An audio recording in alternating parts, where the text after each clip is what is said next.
Hey guys, and welcome to Quality Shot. I'm really excited to be joined by unbeaten British middleweight champ Denzel Bentley. How you doing, mate? I'm good, thanks. And yourself? I'm all good. I'm all good. How does it feel to be back in the really good weather of the UK after you've just been in Ghana? It's cold, man. I've adjusted to the weather a bit now. I'm not as cold, but when I first landed, oh man, I was out there for 2 months, so my body just soaked up the warm weather. So when I got back, it was like, but I'm all right now. Yeah, it is bitterly cold. I actually, in my house, our central heating's gone, so that's not great. So I'm trying to wrap up as well at the Yeah, moment. It's so cold. What can you do? How are you doing anyway? Apart from that, I know, look, with COVID going around, etc. It's as an elite athlete, I know you're still able to go into boxing gyms, but you can't go into normal gyms. Of course, you've been in Ghana, and to be fair, you got out 3 times in 2020, which is pretty good. I think, yeah. considering a lot of people, some people didn't even get out at all, and you were on a couple of really big shows as well. But for you at the moment, like you're back now in the UK, in the very kind of immediate short-term future, how's your training and everything looking like? Is it a bit disturbed, or you're able to make it work? Um, you know what it is? It's everything is fine. Like you said, the gym's open, the boxing gym's open, so I'm able to go there. But like, my later sessions is a bit cold. I can't go to the gym to do my runs or anything, or extra stuff that I may usually do. So I'm out there running in the cold. You know, hard to really cut weight in the cold and stuff, but it's all good. I'm all right. That's good. That's good. So as we said, you're in Ghana, and after I saw actually your grandma passed away. So my condolences to you and your family as well. Sorry to hear that. Thank you. But I know you extended your time a little bit because we talked about it. And, apart from obviously going there for the funeral, it looked like you enjoyed your time a little bit there with the weather, especially we've touched upon. And I was a little bit jealous, but overall, how was your time out there? I know obviously we touched upon that the weather was very good. But apart from that, was it nice? A nice little break to be out there? Yeah, it was a nice break. It was lovely, man. I got to meet a lot of people, met a lot of people. Done some things I've never actually done there, despite the fact that I've lived there before and been there like almost every year. But it was a nice experience. This is like the longest I've been out there since obviously I used to live there when I was younger. But it was nice, good experience. I got to see Ghana in a different light. The development of the country. Weather was nice. Loads of things to do. Loads of interviews. Great reception from obviously winning my title. And like I said, met some important people. Met the King of the Ashanti Kingdom. Met the legendary Azuma Nelson. It was good, man. Linked up with Isaac Dogboe and Buatsi out there as well. So it was good, man. It was nice. Yeah. So let's very quickly, it's a good segue for me to go into that. So you, I think I heard one of your other interviews and you said at first it was a bit hard to get specific boxing training because there weren't that many people around, etc., and the gym times didn't quite align. But when Joshua Buatsi and Isaac Dogboe came, I saw that there was a video clip going around that you were training and moving around in the gym a little bit with light heavyweight Joshua Buatsi, and Yeah, you did a little bit of shadow sparring with him, which looked quite cool. How was it training with yeah. him and Isaac Dogboe? It's good, man. Them guys there, they work hard. They're where they are for a reason. But it was good. We done a nice little session, soaking up some game from them, speaking to Isaac about, the state of boxing in Ghana and how he finds it, because he's fought there a few times, how he found it, the support he gets. Obviously, also talking to Josh about, his fights and where he's come from. And obviously the shadow sparring I done with Josh, it was, he probably don't realize, but beneficial for me because I'm soaking up game. I'm looking at things he's doing. Obviously, he's a lot bigger than me. So it was like an unrealistic kind of thing, but we're just working on shots and blocking and little things you'll do to get inside and stuff. But I'm looking at things he's doing, thinking, okay, that looks quite good. I'm gonna take that and try that myself. So I'm soaking up. I'm a type of guy that likes to soak up game. So if I see something I like, I'll take it and try it. And if it works, it works. If it doesn't, then we move on. If you're a sponge as a fighter, then that's great, isn't it?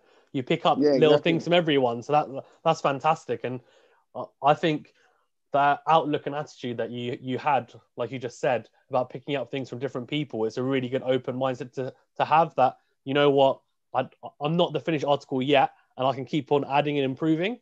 So you just Yeah, said about your learning from other people.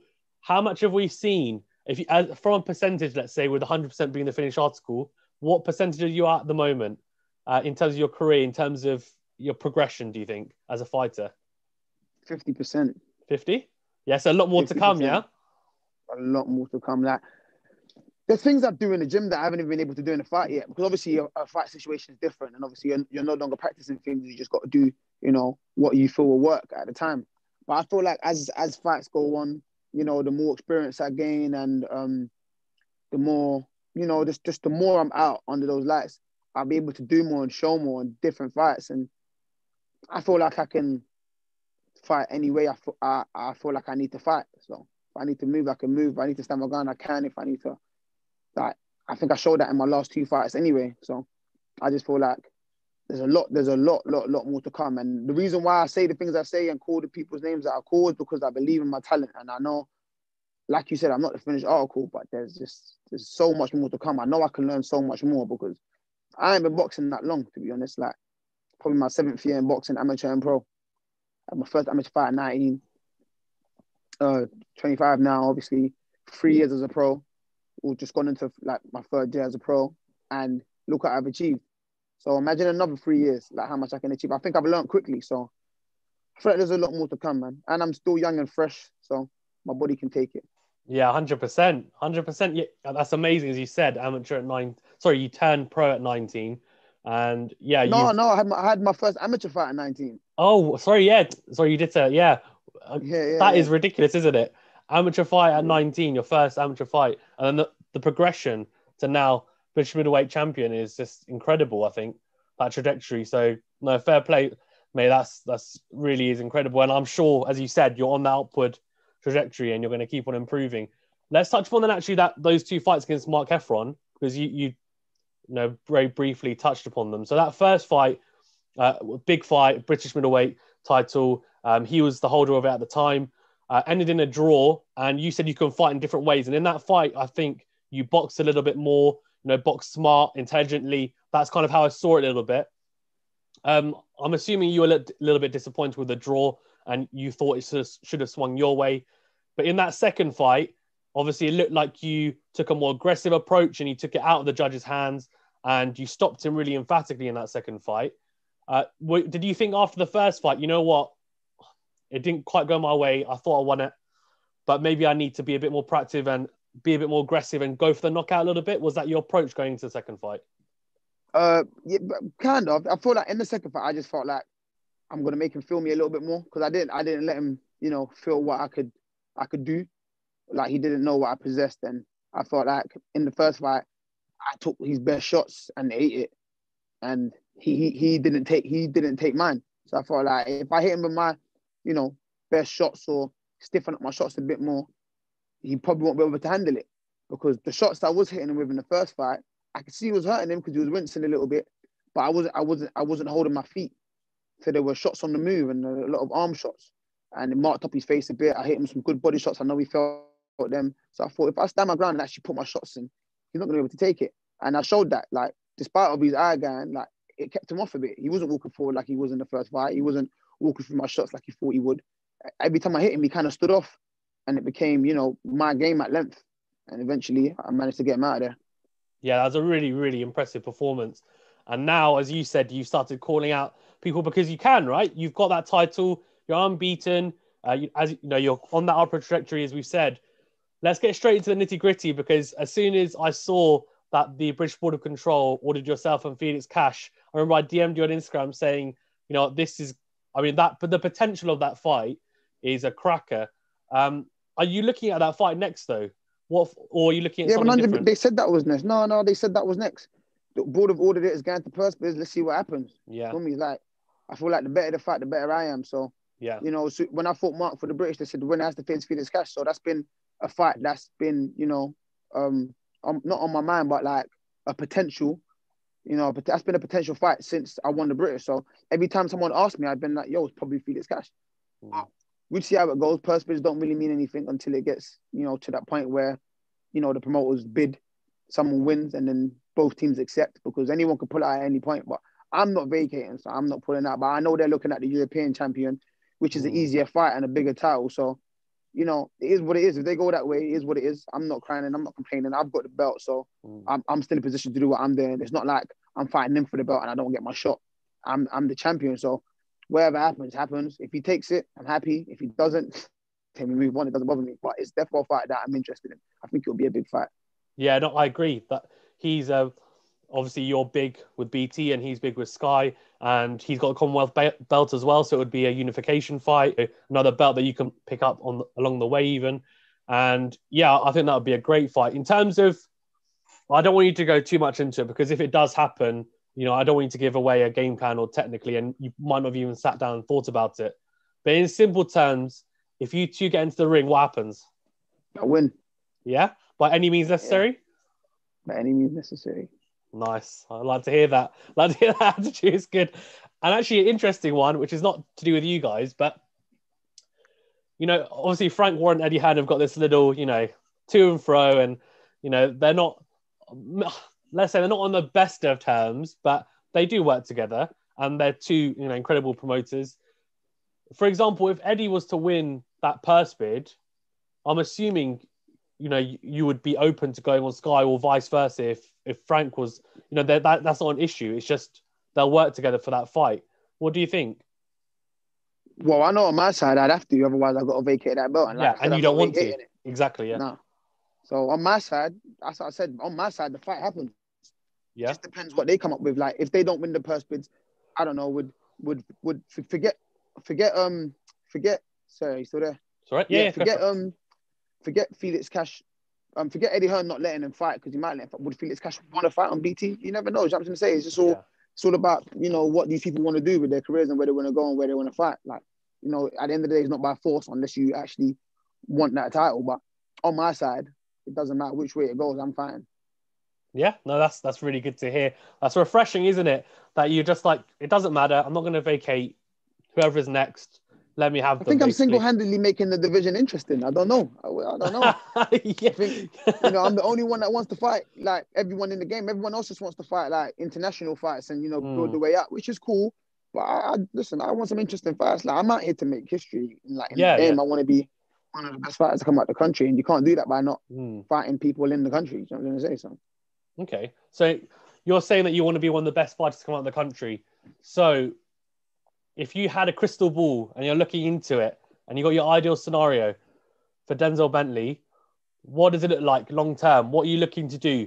I'm assuming world champions on there, right? But 100%. Are you looking to become world champion? Are you even looking to potentially go up a division even long term? Obviously, you're not thinking about that now, but thoughts in terms of long term, what are you playing about with? Of course, obviously, all these things cross my mind, moving up in weight, winning that unifying, winning world titles in different weight classes. But at the end of the day, you got to focus on just dominating your weight class first. So I want to be a world champion at middleweight first. And then we see how it goes from there. If my body grows a bit, I could probably move up. If not, I could dominate, set records like, pardon me, like, actually, you know what? I don't know about records like Bernard Hopkins and Golovkin, like 20 straight defenses, because I don't know if I want that many fights. You know what I'm going to say? But at the end of the day, or like how long they would take, like nowadays, we don't just fight off the spin. Like when you get to levels like 2-3 fights a year, it just means I'd have to be a pro for like, longer than, than the usual. But I don't want to get to a point where boxing retires me. That's what I mean. Yeah. If I can keep going and get 20 defenses, I'll be happy at middleweight. You know what I'm saying? Just set records, a reason people to mention my name and be like, okay, this guy's one of the greats because of this, this, and that. So, yeah. No, that's a really good outlook to have. Yeah, I agree. It's really sad to see when the sport retires a fighter rather than someone who recognizes, you know what, enough's enough, and actually I'm not at my best, and walks away from it. So 100%. I saw you post actually something about, someone had matched yourself and Eubank Jr., who signed recently with the Sauerland brothers. Yeah. Is that a fight that you like at some point? 100%. Like all these guys are in my division. Like how could I not want that fight? That's the fight I love down the line. A bit more experience, a bit more leverage, and just being in that position to where he doesn't think it's a useless fight. I have to bring something to the table. Like let's be realistic. He's not just gonna take a fight with me now. Like it doesn't make any sense. But if I get myself in a position where he feels like it's a respectable fight, I'd love that, man. Yeah, no, that's really good to hear. But it's really refreshing to hear fighters, because I will never say that a fighter's dodging anyone because I've never been in the ring myself. I'm not a fighter myself, but it's really good to see and hear fighters when they're just so open. They're just like, you know what? I just want to fight someone that, is a high level that's going to make me improve, that I'm confident in beating them, but I want to be challenged and I want to test myself against the best that I can at the time. And that's really good to hear. Actually, something I wanted to touch on, which I forgot to, is you talked about Isaac Dogboe talking to you about Ghana and boxing in Ghana. For people here in the UK who are not as familiar with boxing in Ghana, do you want to touch a little bit upon what the scene's like there? Well, the scene in Ghana is not the best right now. Like there's fighters there, but you know, they don't get exposure like worldwide. They get national exposure. So like people in Ghana that follow boxing may know who they are, but it doesn't spread like really further than that, like to like the whole nation and stuff. Unless like they go abroad and represent Ghana in somewhere like America or come to the UK and fight. But other than that, when I saw Isaac showed me a few pictures and a few videos. Like, I'd seen some on YouTube, but when he showed me like the footage on his phone and stuff, I was like, wow, like, this is actually crazy. That if you're, you know, if you're a star, you can sell out arenas over there, and the support there will be crazy. Like it would be nuts, in other words. But right now, the boxers that are local, they're coming up, and they're very, very good fighters, but they're just not getting the exposure that, you know, they could get, that they deserve based on their talents. No, that's fair enough. Well, that's why I wanted to ask you about it as well, because I think it's really important that, you know, people sometimes they forget that boxing isn't just in the UK or just in the US. Yeah, exactly. It's global, right? It's global. So, global, and the fighters come from everywhere. And a lot of these top fighters, like you mentioned, like Ggg comes from Kazakhstan. Like you don't really think of many fighters coming from there, right? But it shows that great fighters can come from anywhere. So it's interesting to, and also for myself to get a good knowledge. And I tried to be a sponge as well when I talk to you guys, and I tried to take in information so that actually I can use it later on, and it helps my understanding of the sport. So thanks for that. Before we wrap up, I have a couple of things, potential fights, let's say, this year. So a bit more fun for you to discuss. And I want to get your opinion on them, if that's all right. Yeah. Is that okay? If it involves me, I win all of them, but go on. No, they don't, because I knew you were going to say that. If I said Denzel Bentley versus Canelo, you're going, Denzel Bentley, I know. Yeah, exactly. Stopping him in the first round. Yeah, exactly. Yeah, okay, let's go. So, in your division, right? Charlo versus Ggg. Who wins and why? I think Charlo may win right now. I think Gg's getting old. You know, taking a lot of shots, doesn't really move his head much, and Charlo's young, fresh, hungry, throws a lot of shots and can bang. So I think Charlo might. I'd pick Charlo to win that, even though Triple G's a great fighter. I wouldn't have picked it maybe like 2-3 years ago, but right now I think Charlo. Yeah. Okay. The division above you, Billy Joe Saunders versus Demetrius Andrade. That's a good fight. The thing is, it's so mad because I say that's a good fight. It's a good matchup. Yeah. In terms of it being a good fight, it could actually be a horrible fight. Could be boring, couldn't it? But styles just based on like their styles, they're both like standoff fighters. I feel like Demetrius Andrade will try and force the fight a little more than Billy Joe. Billy Joe will make him miss, and then Demetrius Andrade will probably just, you know, not want to look silly and just stand by again and try and maybe box a bit smarter. I think it would be similar to the Monroe fight. Billy Joe and William Monroe. I don't know why. I think just two southpaws, both kind of cagey. But I think the only difference will be Demetrius Andrade will try and force the fight. If he is getting success, then we'll see a nice little entertaining fight. If he ain't getting success because of Billy Joe's movement, which is obviously incredible, then it might be a little bit more standoff, and then I think Billy Joe might pick him apart. But I do rate Demetrius Andrade, and if he does win, I won't be. If they do fight and he does win, I won't be surprised. But I'm trying to picture in my head. I don't know. That's a tough one to pick, man. I can see them both winning, to be honest. Yeah. I can feel like you're really struggling internally to think. You're like, yeah, I think Andre could win like this, but Billy Saunders could win like this, and you're like, I just don't know which one. I'm trying to match them. Yeah, it's just mad. I can't. No, it's a tough one. So the next one I had was Ryan Garcia. Did you see Ryan Garcia versus Luke Campbell? Yeah. Impressed by his performance? Yeah, great performance. I think it was a good performance. Okay, so he called out Tank Davis after. What do you think? Nah? I think he's going to sleep. Going to sleep? Okay, fair enough. What about him versus Devin Haney then? Better fight. Good fight.